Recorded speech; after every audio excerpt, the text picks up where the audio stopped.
Much.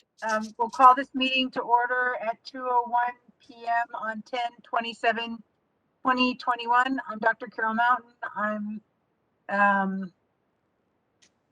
the chair committee, and we'd like to establish a quorum of members that are here. Mr. Abraham Hill. Here. Ms. Cheryl Turner. Here. Here. Thank you. Okay. And Elaine, would you like to introduce the members of the board staff and our board legal counsel? Terrific. Thank you so much, Madam Chair. With us today, of course, our AEO, Vicki Lyman, our Enforcement Division Chief, Antoinette Wood, our Licensing and Admin Division Chief, Candace Rainey, obviously, our Supervising NEC, Marie Cordero, our Legend Regs Manager Specialist, Doris Pierce, our NECs, Charlene De La Rosa, Bethy Young, Jessica Gomez, Judith McLeod, and I think Miss Fairchild and Mr. Silverman are out on visits, but may pop in. Our other staff members, Geraldine Marcino, of course, and Vicky Saavedra. Council? Thank you, Madam Chair. Kenneth L. Swenson, General Counsel for the board. Thank you to everyone for your introduction. I want to extend a welcome to everyone and thank you for coming. We will go ahead and move forward to our review and approval of committee meeting minutes, July 19, 2021. Were the board members able to review those minutes, and did you see anything that needed to be amended? Yes, we reviewed it. No, I didn't see any need to amend. Thank you, Ms. Turner. Mr. Hill? I did review and nothing to amend. Mr. Swenson, do we have to vote on those since there's Yes. no amendments? Yes, the recommended motion would be to approve the, excuse me, the recommended motion would be to approve the minutes from the meeting. Do I have a motion? Yes, Cheryl Turner moves that we approve the Education Committee meeting minutes from the date of July 19th, 2021. Thank you, and I will second that motion. And we'll do a roll call vote. Mr. Hill? Approved. Madam Chair, could we call for public comment first? Thank you. Yes, thank you. Please open for public comment.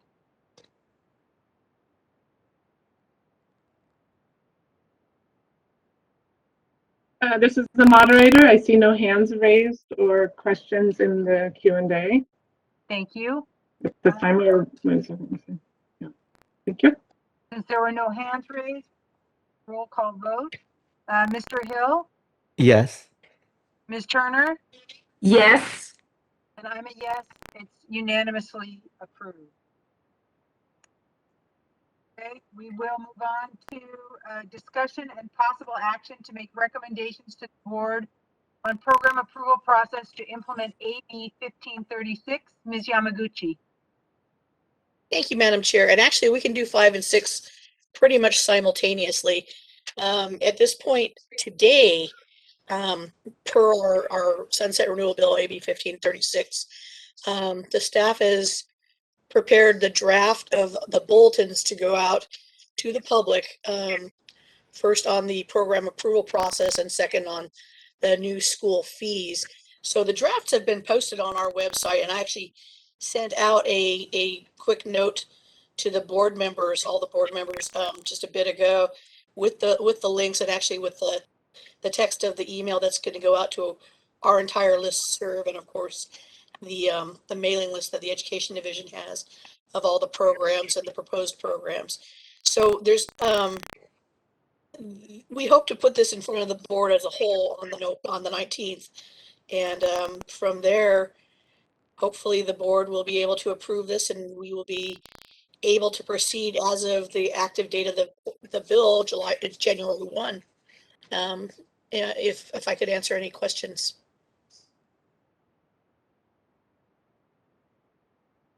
So are you seeking an education committee vote, or you're waiting to send it to the entire board? Thank you, Ms. Turner. Yeah, we're going to be sending it to the entire board. So we want to first let the education committee know that this was going forward, but not ask for a recommendation yet. Okay. Thank you, Ms. Yamaguchi. Did you want to go ahead and address item number 6? If there's no, do we need to open that for public comment on item number 5, Mr. Swen? It would be good form. Okay, let's open that up for public comment if there is any public comment on item number 5A.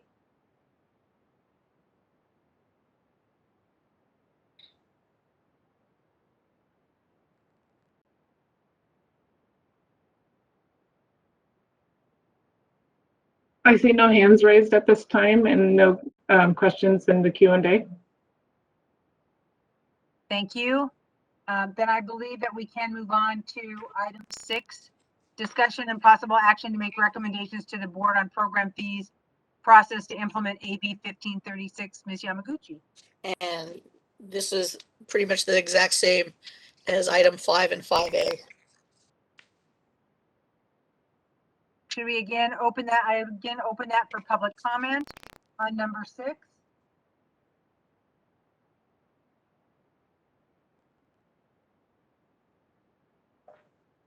I see no questions or hands raised. Thank you. Then I believe that we can move on to number 7. The discussion and possible action to make recommendations to the board regarding vocational nursing, scope of practice, and administering prescribed medical cannabis to full age K-12 patients. Ms. Yamaguchi, go ahead. Thank you, Madam Chair. The board was contacted by counsel to some districts with regard to a specific case, but they had also contacted the Board of Registered Nursing, and the executive officer of BRN, Loretta Melby, is also here. Suffice it to say, we spend a good amount of time with our respective councils discussing the issue. The NECs looked very carefully at this issue vis-a-vis the correct scope of practice for LVNs. Let me defer to Mr. Swenson here for the fine bits. Mhm. So the executive officer received a request for an informal scope of practice opinion in addition to a formal board opinion. The scope of practice guidance was issued on October 6th, 2021, is made part of the packet. So what the committee is being asked to do today would be to discuss, review, and possibly approve that and make a recommendation to the full board that the scope of practice guidance by the supervising nurse education consultant be approved and adopted as a declaratory decision by the full board, and that decision be made precedential. I'd be happy to answer any questions you might have.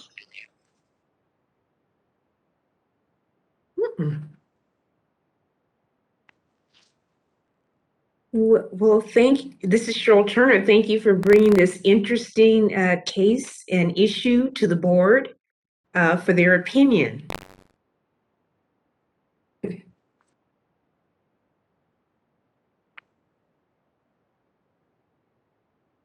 In light of the changes involving the issue of cannabis and its use as a treatment, medical treatment, and in light of finding an opportunity or creating opportunities for students with certain disabilities to have full access to free education, to be educated among their peers. You know, again, I appreciate this being brought to the board's attention.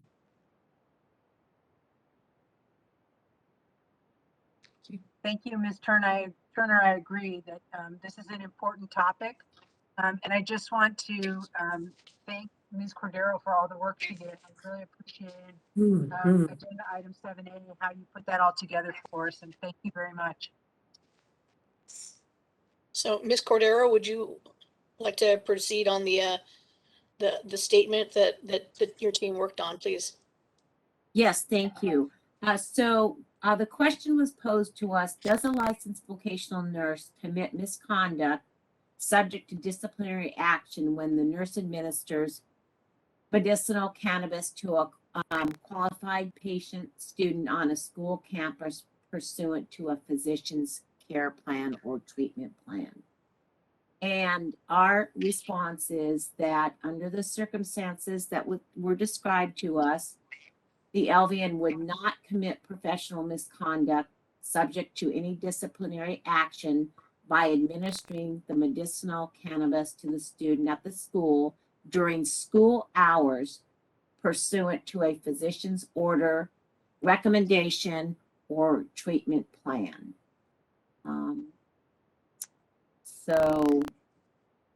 Because the LVN their scope allows them to perform basic nursing services, which does include medication administration and executing interventions in accordance with the patient's treatment plan.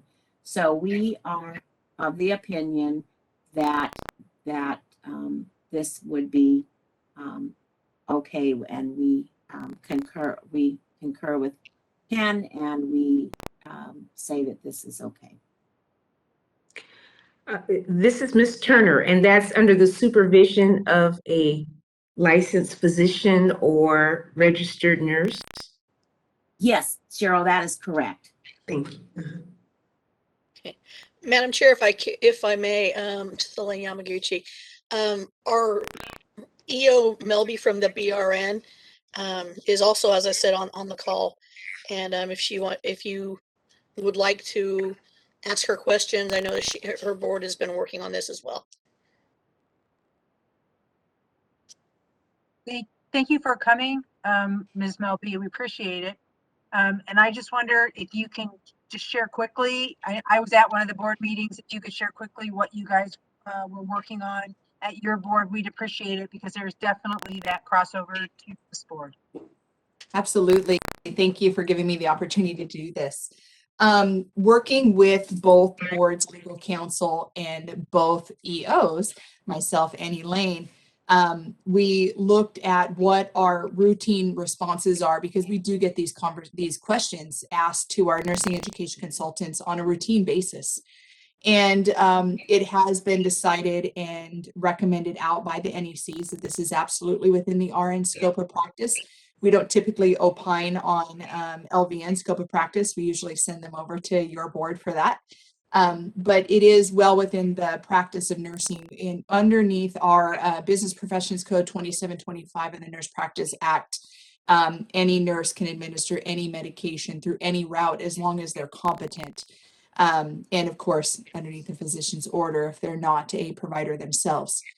So with that, we have several statements that have already gone out unofficially through the NEC's email box, saying that this is something that the board that the BRN scope of practice supports, and that they would not be in violation of doing anything with this if they were to comply by administering the medical marijuana during school hours to a student that is under their care. It has gone in front of our nurse practice committee, and what was decided was that it would go forward to the full board, and the full board would make a recommendation, and that is scheduled to occur, I believe, in November of this year, so just next month. So we'll have an official statement at that point. I know that the ask from both legal counsels was to make this much more official, so that it's not just having the NECs go ahead and make a statement that allows for this to occur. And then that way the people that administer it could feel more comfortable with it as well.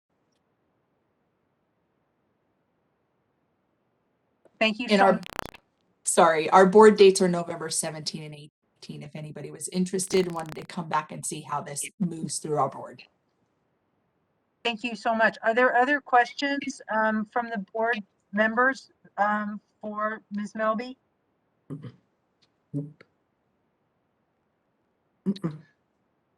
Madam Chair, this is Ken Swenson. I believe Michael Davis, the attorney who made the request, may be on the call and might be willing to answer any questions the board members may have of him. Well, that would be excellent. Thank you so much. Mr. Davis, are you there? He has his hand raised, it looks like. Mhm. Can we unmute him? Okay, let's try again. Yes, I'm here.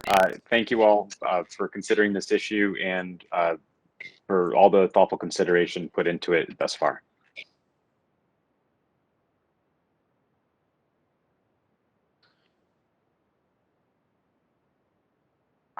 Any other further comments? Thank you so much. Are there any other further comments or questions about this issue or about what's been written, what's been proposed? I really feel like Ms. Cordero really said it so succinctly in the last paragraph of her proposal that she submitted to us. Marie, did you want to add anything? No, but I'm open for any questions, Carol, if anybody has any. This is the moderator, Mr. Davis. I unmuted your microphone. Oh, thank you. Yes, I'm happy to answer any questions as well. But otherwise, I'll just leave the rest of the proceedings for the committee.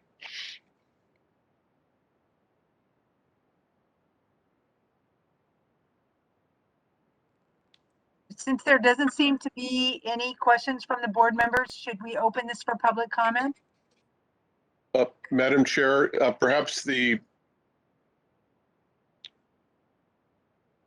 committee should take up a motion before taking public comment. Okay, and I see Ms. Turner. Did you have something you wanted to say? No, not yet. Mr. Swenson, Second muted. could you suggest a motion for us? Yes, Madam Chair. The recommended motion would be as follows: to recommend to the full board at the meeting on November 19th, 2021, that the supervising nursing education consultants informal scope of practice guidance entitled Medicinal Cannabis Administration by Licensed Vocational Nurses in Public Schools and dated October 6th, 2021, be approved and adopted as a declaratory decision of the board, and that the decision be designated as precedential. Do I have a motion for that motion? So moved, Cheryl Turner. Thank you so much. Do I have a second? Abraham Hill seconds. Thank you so much. I'd like to open this for public comment.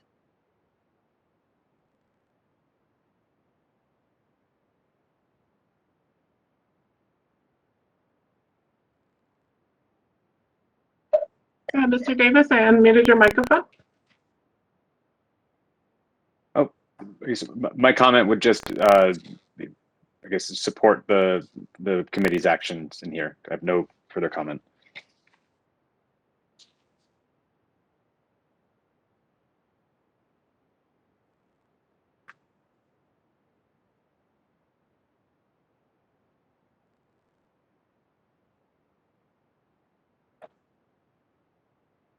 Mr. Davis, did you have another comment? Okay.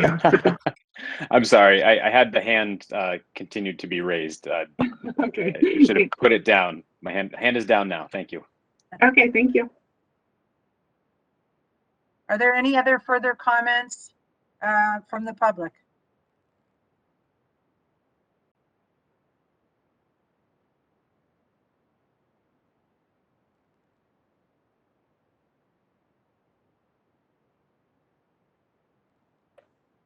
I see no hands raised or questions in the Q&A.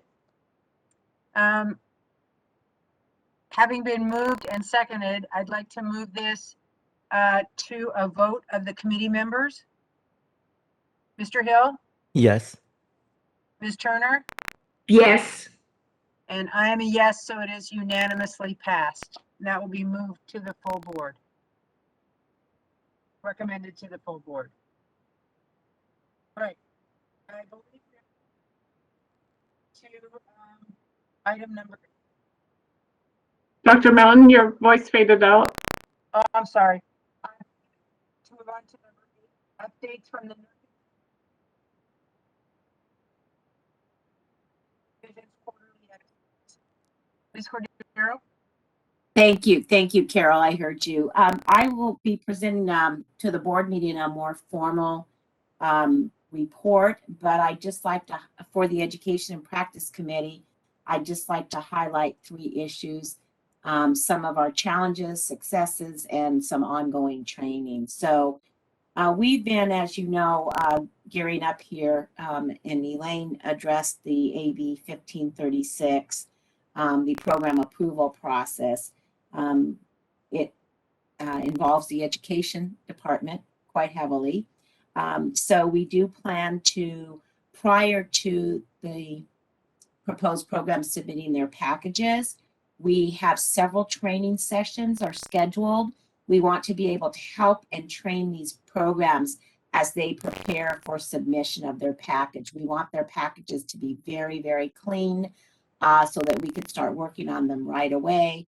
And we also, the NECs, we're going to establish and conduct regularly scheduled office hours. That'll probably be once a week, a couple of hours, so that as the programs are working through their process, that if they have any questions, that there will they will have the expertise of an NEC, and they can direct those questions to that NEC. And also, we have a budget change proposal.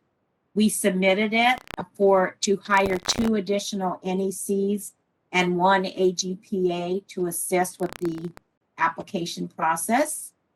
So we feel very confident about our justification and anticipate that our request will be approved. And of course, we will continue to provide status updates on this budget change proposal. Our directors forum was October 12th and 13th via WebEx. It was a great success. We had 132 program directors, and the evaluations were very positive.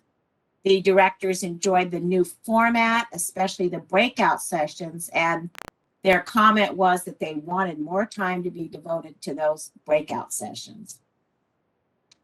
And last but not least, we are working with the DCA, has a department called Organizational Improvement Office, and they provide change management services. They do business mapping and consulting, basically, to look at our processes, how we do business, and see if there's any way that our productivity can be improved and our quality can be improved also. So we are working on that, and we're looking forward to seeing the results of that survey, because I think, you know, there's always, we can always have improvement. And sometimes having a second or third eye looking at what you're doing, they perhaps can provide a different perspective. So those are the things I just wanted to highlight. And if anyone has any questions, I'd be happy to answer them. Thank you. Marie, thank you for that report. And I just wanted to say, having been a participant at the Directors Forum, that it was truly one of the best ones I've ever been to. And I sent you an email about that, but really well done. And I salute your team. It was very enjoyable and very educational. I did have one quick question as well. And that is, how many schools total do we have that are applying to start new programs? Well, our list currently has about 54 to 56. I'm not sure. We just got a couple this week. But we are going to the new program approval process, Carol. We will look at we'll work with the programs that were on the wait list prior to December 31st, 2019, and there are 20 of those schools. So that's going to be phase one. But the total list is 50 plus, maybe 54, 55. And I'm just wondering how many of those schools are in underserved areas, or are they all in high traffic areas? Do you have any idea? I'm just curious. Yeah, I don't. Yeah, no, I can certainly get that information for you, but I just, off the top of my head, I just don't know. But I'm happy to make a note of it and report back. And I think that's So something. you just want to know what? Go ahead. No, you just want to know the geographic areas, like that's basically what you're saying, right? Yeah, I think that the full board is probably going to ask that question. And I guess what comes to mind is, remember we had that school in Antioch, and it had to be closed because it was being so poorly run. And it was one of the things that came up when we were talking about it is what an underserved area it was. There was no other schools close by for people to attend. And so I'm hoping that some of these schools are in our underserved areas so people can have access to education and also provide additional nursing support for those areas. Well, I think that's Madam Chair, forgive me, Elaine Yamaguchi here. I think that's a terrific question and a great point. So I think as we go forward, we can do several things here. We can certainly look at the first 20 that we'll undertake to work with in 2022 and flag those program proposals that are in those underserved areas. And then moving forward, we can look at the remainder of the list that we'll be looking to undertake in 23 and hopefully not too much of 24. But what a great question, and I think that's a very important piece of information. And actually, I think as the situation, as the process moves forward, I think next year, what we'll probably do is we can't, I think,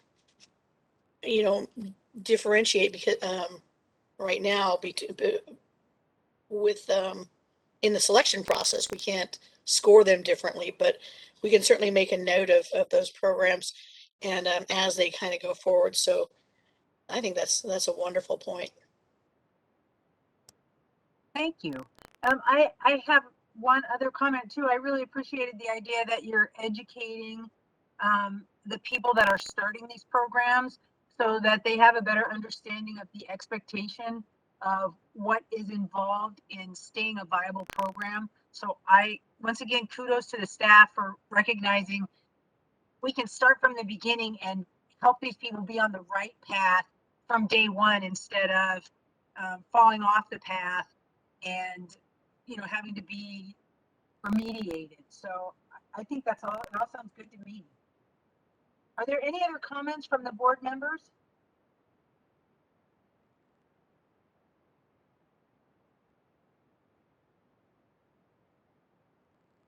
Mr. Swenson, do I need to ask for comments from the public?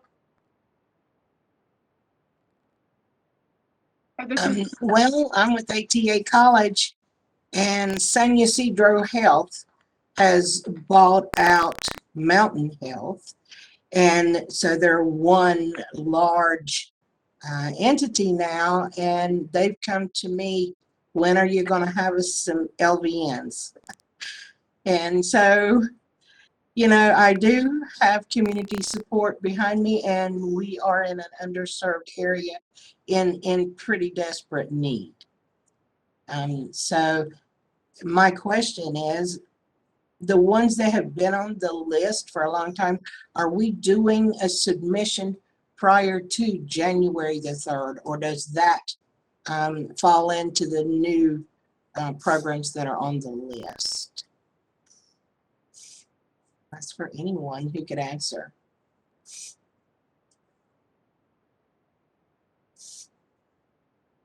This is Marie. I'll take this. So can you tell me the name of who you're with, please? Again, sorry, I missed that. It's ATA College. It was formerly Advanced Training Associates. and they've been here a pretty long time. You know, they've gone through several staff members trying, being on the list, on the waiting list to submit an LVN program. And I'm getting it as ready as I can be. Okay. So My let me question was, is there going to be a date prior to the end of the year for submission of this program, or at least for an NEC? Okay, so if we are currently working with the programs that are on our list right now, because we will start the new process in January of 2022. If your name is on the top, if you put in your application before December 31st, 2019, you will be notified and you will be part of that that group. I'll call it phase one. Phase one. Okay, but- thank you very much. Yes. You're welcome. And if you have any additional questions, you No, can feel just- free to call me or email me. Actually, this is Elaine, if you don't mind. I'm looking at the list right now and it looks as though you are on that first cohort, ATA College in El Cajon. And but to answer your overall question, no, there's no paperwork and no assignment yet, and won't be until we go through that initial phase in January. So we'll look forward to seeing you and your folks at least one of the upcoming meetings and orientation type programs we put together to walk you through the paperwork and the process and the timeline. But everything starts in January. I absolutely will be there, and I did receive the email today and have been, reading through everything. Perfect. And I've already checked my list off. Thank you. That's terrific. Thank you so much.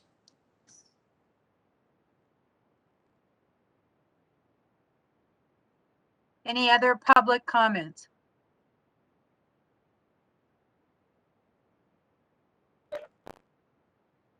I see no hands raised and I see no questions in the queue. Okay, thank you so much. Are there public comments on items not on this agenda?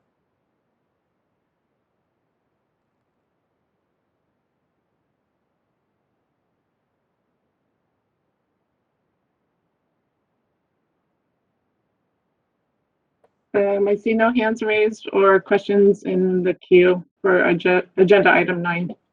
Thank you very much. We'll go to agenda item number 10. Are there recommendations for agenda items for future committee meetings? Committee members, any suggestions?